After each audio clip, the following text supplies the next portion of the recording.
a lineage that has not changed in 200,000 years. A group of people walking the Kalahari today who carry a genetic signature older than agriculture, older than writing, older than every civilization you were ever taught about in school. A Y chromosome discovered inside a single blood sample in Cameroon that forced geneticists to redraw the entire human family tree overnight. And a ranking when scientists finally ran the numbers on every population on Earth that did not put Europe first, did no T put Asia first, and did not put anyone in the Americas anywhere close to first. Stay with me, because the answer to who carries the oldest DNA on the planet is stranger and more specific than almost anyone expects. This is not folklore. This is not a tribal legend passed down and exaggerated over centuries.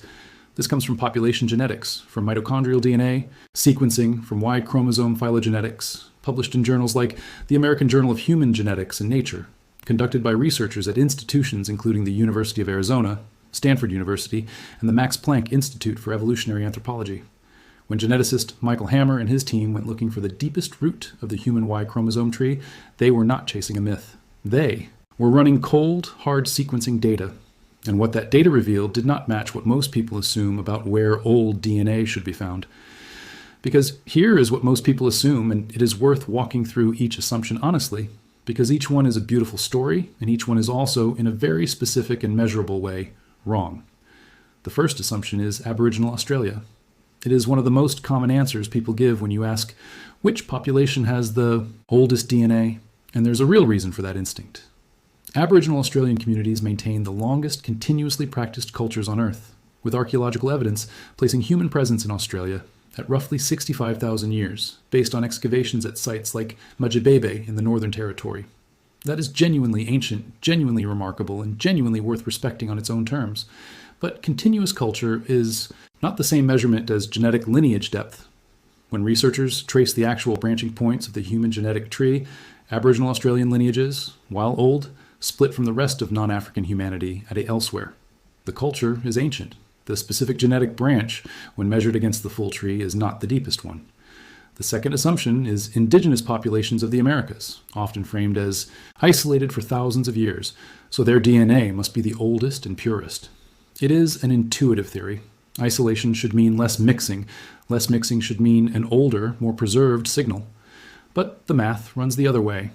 Genetic studies, including research published through the Reich Lab at Harvard Medical School, show that indigenous American populations descend from a relatively recent founding event, with ancestral groups crossing from Siberia into the Americas somewhere between 15 and 23,000 years ago. That is ancient by any normal historical measure. It is nowhere near the deepest branch on the human tree. The isolation is real. The extreme age some assume from that isolation is not supported by the branching data.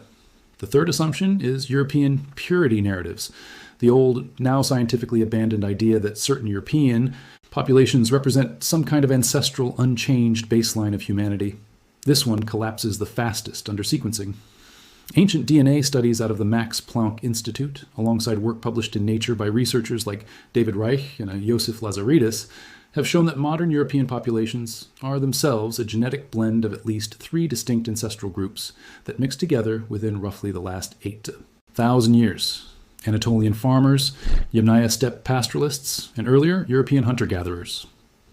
Far from being an ancient, unchanged baseline, European genetic ancestry is, on the scale we're discussing, comparatively recent and heavily admixed. 3 theories, 3 real understandable instincts. None of them reach far enough back. And that gap between where people assume the oldest lineage sits and where the sequencing data actually points is exactly what pulled researchers toward the answer that shocked the field. Here's the part that changes the whole picture. To understand it, you need one concept, explained simply first. Every strand of your DNA is like a manuscript that gets copied and recopied every generation, and every so often, a copying error, a mutation, gets introduced and passed down. The more of these small, harmless copying errors have accumulated along a particular line of descent, the further back in time that line branched away from the rest of the human family tree. Geneticists call this coalescence, the point where 2 lineages, traced backward, merge into a single common ancestor. A lineage with a deeper coalescence point isn't more evolved or less evolved. It's simply branched off earlier and has been accumulating its own separate string of small mutations for longer, like a manuscript copied down its own separate line for a much longer stretch of time. Now picture that idea 2 ways at once, because the scale here is genuinely hard to grasp. Imagine the entire modern human genetic tree as a single ancient tree trunk that started growing roughly 300,000 years ago. Most of the branches most people are familiar with, European, East Asian, the branch leading to the Americas, split off from that trunk somewhere in the last 50 to 70,000 years, which on this tree is like the outermost, youngest layer of bark. The branch we're about to talk about split off far closer to the base of the trunk itself, more like 60 to 70% of the way down toward the roots. Put another way, if the entire history of that trunk were compressed into a single 24-hour day, most familiar population branches split off sometime in the last 4 or 5 hours of the T-Day. The branch scientists eventually identified as the deepest split off before lunchtime. When you have that picture, here's where the story turns toward the discovery itself. In 2013, Michael Hammer's team at the University of Arizona was sequencing Y chromosome DNA, the genetic material passed directly from father to son, collected from a broad set of African populations as part of a wider ancestry database project. Buried inside a sample from a man identified as belonging to the Mbio people of Cameroon was a Y chromosome lineage that did not fit anywhere on the existing human phylogenetic tree. It didn't slot in near the root. It was the root, older than the branch point, separating all other known Y chromosome lineages on Earth. Researchers designated it haplogroup L0. Independent analysis, published shortly after in the American Journal of Human Genetics, dated this lineage to roughly 238,000 years. Some estimates, refined in later studies, push the range as far back as 340,000 years, older than the previously assumed age of anatomically modern humans as a species. Let's stay with that for a moment, because it deserves to. 238,000 years? That is not a rough guess. That is not a rounded-up estimate designed for a headline. That is a number pulled from mutation rate calculations, calibrated against known human chimpanzee divergent states, and cross-checked against multiple independent samples. We now have 2 threads pulling in the same direction. A Y chromosome lineage rooted in Central Africa, and separately, decades of mitochondrial DNA research pointing towards Southern Africa. In the next part of this, we go straight into how those 2 threads connect. Mitochondrial DNA, passed down exclusively from mother to child, tells a parallel but slightly different story. And it's where the second piece of this puzzle comes together, long before the A-Oers Ruhr-Y chromosome. Discovery, researchers studying mitochondrial haplogroups had already identified a lineage called L0 as the deepest branching materna L lineage known in modern humans. Genetic surveys conducted across southern Africa, including detailed work led by geneticists such as Vanessa Hayes and colleagues published in Nature in 2019, found that L0 reaches its highest frequency and its greatest T internal diversity among Khoisan-speaking populations, including groups like the San and the Khoekhoe peoples of the Kalahari desert region, spanning parts of modern Namibia, Botswana, and South Africa. Diversity in this context matters enormously because a lineage that has had the longest amount of time to accumulate small internal variations will naturally show more of them. The San and Khoekhoe populations don't just carry an old branch, they carry the branch with the deepest and most varied internal structure of any human maternal lineage yet documented. So here's the part that connects everything back together. On the paternal side, the deepest rooted lineage traces to Central Africa, to Cameroon specifically. On the maternal side, the deepest and most diverse lineage traces to Southern Africa, to Khoisan-speaking communities specifically. Neither of these findings stands alone. They come from separate research teams, separate sample sets, separate sequencing methods, and separate publication timelines, yet they triangulate on the same general region and the same general conclusion. When you rank human populations by the depth and diversity of their genetic lineages, Southern and Central African populations, and Khoisan-speaking groups above almost everyone else, sit closest to the root of the entire human tree. That triangulation is what actually justifies the word ranked here. Not one lucky data point, but 2 independent lines of genetic evidence, one paternal and one maternal, converging on the same part of the world through completely separate research paths. If you're finding this as strange and as compelling as I did putting it together, this is exactly the kind of finding worth subscribing for. This channel exists specifically to dig into results like this one, the ones that don't match the textbook assumption. There's also a question worth sitting with here, and it's the question that tends to surprise people most. Why Southern Africa specifically, and not somewhere else on the continent? Part of the answer lies in population continuity. Genetic and archaeological evidence suggests that Khoisan ancestral populations experienced comparatively less large-scale admixture and population replacement over the last 100,000 years than most other regions on Earth, which allowed older lineages to persist in relatively higher concentration, rather than being diluted or replaced by newer migrating groups. Regions like the Middle East, Europe, and East Asia, by contrast, experienced repeated waves of migration, farming, expansion, and population replacement over the last 10 to 15,000 years alone, each wave overwriting or diluting older genetic signal to some degree. Southern Africa, for a combination of geographic and historical reasons researchers are still actively studying, saw comparatively less of that overwriting. What makes this so significant is what it implies about the standard out of Africa migration model that most people already half remember from school. The model itself isn't overturned by this. Modern humans still spread out of Africa across the rest of the world roughly 50 to 70,000 years ago, and every non-African population on Earth still descends from that expansion. What this specific research adds is a much sharper, more specific answer to a question the general model never fully resolved. Which populations, among all the ones that never left, retain the deepest and least diluted connection to the earliest branch points of the human species? And the answer that keeps surfacing across multiple independent studies is not Africa as a vague, continent-sized answer. It's specific Central African populations for the deepest paternal branch, and Khoisan-speaking Southern African populations for the deepest and most diverse maternal branch. There's a broader implication here too, one that reaches well beyond ancestry charts and into medicine. Because Khoisan-speaking populations carry the deepest and most diverse branch of the human genetic tree, they also carry, by definition, more overall genetic variation than any other population studied. More than all of Europe, more than all of East Asia, more than the Americas. This isn't a side note. It has been treated as a serious scientific resource in its own right. The same 2019 Nature-published research led by Vanessa Hayes, working alongside genomics teams in South Africa and Australia, specifically framed Southern African genomic diversity as a critical, underused reservoir for understanding human disease risk, drug response, and immune variation, precisely because most global genomic medicine research to date has been built almost entirely on European ancestry datasets, which, as we've already established, represent one of the shallower, more recently blended branches of the tree rather than the deepest one. In other words, the population sitting closest to the root of the human family tree is also, right now, one of the most understudied in modern genomic medicine. A gap researchers are only beginning to close. It's worth pausing on how recent all of this actually is, too.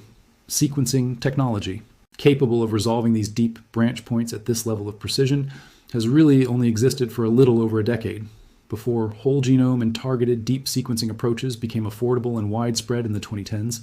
Researchers were working with far smaller marker sets that simply couldn't resolve fine-grained differences this far back in time. The A0. Discovery in particular almost didn't happen through a mainstream research pipeline at all. It surfaced through a commercial ancestry testing database, Family Tree DNA, when an anomalous sample flagged for further academic review turned out to sit outside the entire known tree. That's worth sitting with for a second. The deepest known branch of the human Y chromosome was sitting, unnoticed, inside a private genealogy database until a research team happened to look closely enough to recognize what they were seeing. Now here's a recap worth holding on to before we go further, because there's a lot sitting on the table at this point. We've eliminated 3 popular assumptions: Aboriginal Australia, Indigenous Americas, and European purity narratives, each for a specific sourced reason. We've established what a genetic lineage's age actually measures using the manuscript copying analogy. And we've laid out 2 independent discoveries, A0 on the Y chromosome side and L0 on the mitochondrial side, both converging on southern and central Africa. What happens when you put a discovery like this in front of the wider public, though, is where the story gets genuinely more complicated. And that's worth being honest about before we close this out. This is the part that has to be handled carefully, because it's also the part most likely to be misunderstood, and misunderstanding it is exactly what has caused problems in how findings like this get discussed publicly. To be absolutely clear, this research does not mean any group of people alive today is older, in the sense of evolutionarily more advanced, more original, or more pure than any other group of people alive today. Every human being alive right now is the same number of generations removed from our common ancestors. Every population has been evolving, adapting, and changing for the exact same span of time since modern humans emerged as a species. What differs between populations isn't how long they have existed, it's how deep, unbroken, and undiluted their specific genetic branch happens to be, based largely on how little that branch mixed with other branches over the intervening tens of thousands of years. Nobody is claiming San or Khoekhoe communities are somehow more human or represent some kind of pristine ancestral baseline frozen in time. They, like every population on Earth, have continued to evolve, adapt, and change culturally and biologically across the full span of human history. What the research actually measures is lineage branch depth, a narrow and specific technical concept, not a hierarchy of human worth, sophistication, or evolutionary standing. It's also worth being honest that ranking races is, strictly speaking, an imprecise way to describe what population geneticists actually study. The scientific literature deals in haplogroups and population-level lineage data, not in the broader social category of race at all, and researchers in this field are consistently careful to draw that distinction in their published work, even when media coverage tends to blur it. It's also worth being precise about what has and hasn't been directly tested. The A0 and L0 findings come from population-level genetic surveys, broad sampling across many individuals within these communities, not from testing every single person alive today. Population-level lineage depth tells us where the deepest branches are concentrated. It does not mean every individual within Khoisan-speaking communities carries the deepest possible version of that lineage, and it does not mean individuals outside these communities carry none of this deep ancestry at all. Genetic history is a matter of concentration and probability across a population, not an absolute individual by individual line. There's one more layer of honesty worth adding here, and it's about the word ranked itself, since that's the word driving the premise of this whole video. Population. Geneticists don't actually publish papers titled Ranking Races by DNA Age. That framing is a simplification, useful for getting at the underlying finding quickly, but it flattens something that in the actual literature is treated with far more nuance. What's genuinely being measured and compared is coalescence time across specific haplogroups, narrow genetic lineages, not some single unified age score assigned to broad population groups. Different lineages within the same population can carry very different depths, and the deepest lineages found in southern and central Africa exist alongside plenty of more recently diverged genetic material within those same populations. Just as recently diverged lineages exist alongside far older haplotype fragments in populations elsewhere. The honest version of this finding is narrower and more technical than the headline suggests, but it is underneath. That simplification, entirely real, sourced, and independently replicated across separate research teams and separate methods. There's also a natural follow-up question worth addressing directly, because it's usually the next thing people ask once they hear this. Does any of this connect to the popular idea of a single genetic Eve, or genetic Adam, a single mother or father from whom all of humanity descends? It does, but not in the way most people picture it. Mitochondrial Eve, the term geneticists use for the most recent common maternal ancestor of everyone alive today, is estimated to have lived somewhere between 150 and 200,000 years ago, likely in East or Southern Africa, and L0, the lineage found concentrated among Khoisan-speaking populations, branches off closest to her position on the tree of any lineage yet documented. Y chromosome Adam, the equivalent figure on the paternal side, is now estimated following the A0 discovery to have lived even earlier than researchers assumed before 2013, pushing the estimated age of the most recent common paternal ancestor back by tens of thousands of years compared to pre-2013 models. Neither figure was a single isolated person living in a vacuum. Each represents a mathematical convergence point where every surviving lineage traces back to one individual among many who were alive at the time. But the populations we've been discussing sit closer to both of those convergence points than any other population yet sequenced, which is precisely why their branches read as the deepest on the tree. So where does that leave us, coming back to where we started? A stacked set of assumptions, Australia, the Americas, Europe, each carrying a real piece of truth, and each falling short of the deepest branch point when the actual sequencing data gets run. A single blood sample from Cameroon that redrew the paternal side of the human tree. A cluster of communities in the Kalahari whose maternal lineage carries more internal diversity and reaches further back than any other documented on Earth. Two separate research paths, arriving independently at the same region of the planet. It was always there, sitting quietly in mitochondrial and Y chromosome data, waiting for the sequencing technology to finally catch up and read it properly. Tell me in the comments which part actually surprised you more. The fact that Aboriginal Australia and the European purity idea both got ruled out, or the fact that a single Y chromosome sample from Cameroon was old enough to rewrite the tree. Either way, this is the kind of result that shows the real story was hiding in plain sight the entire time, waiting on the data to catch up to it. And that, in the end, is really what this comes down to. Not a competition, not a hierarchy dressed up in scientific language. Just a set of lineages, some branching earlier, some branching later, all of them still growing, still connected at the root, still being read for the first time by instruments that only recently became good enough to hear what the DNA had been saying all along.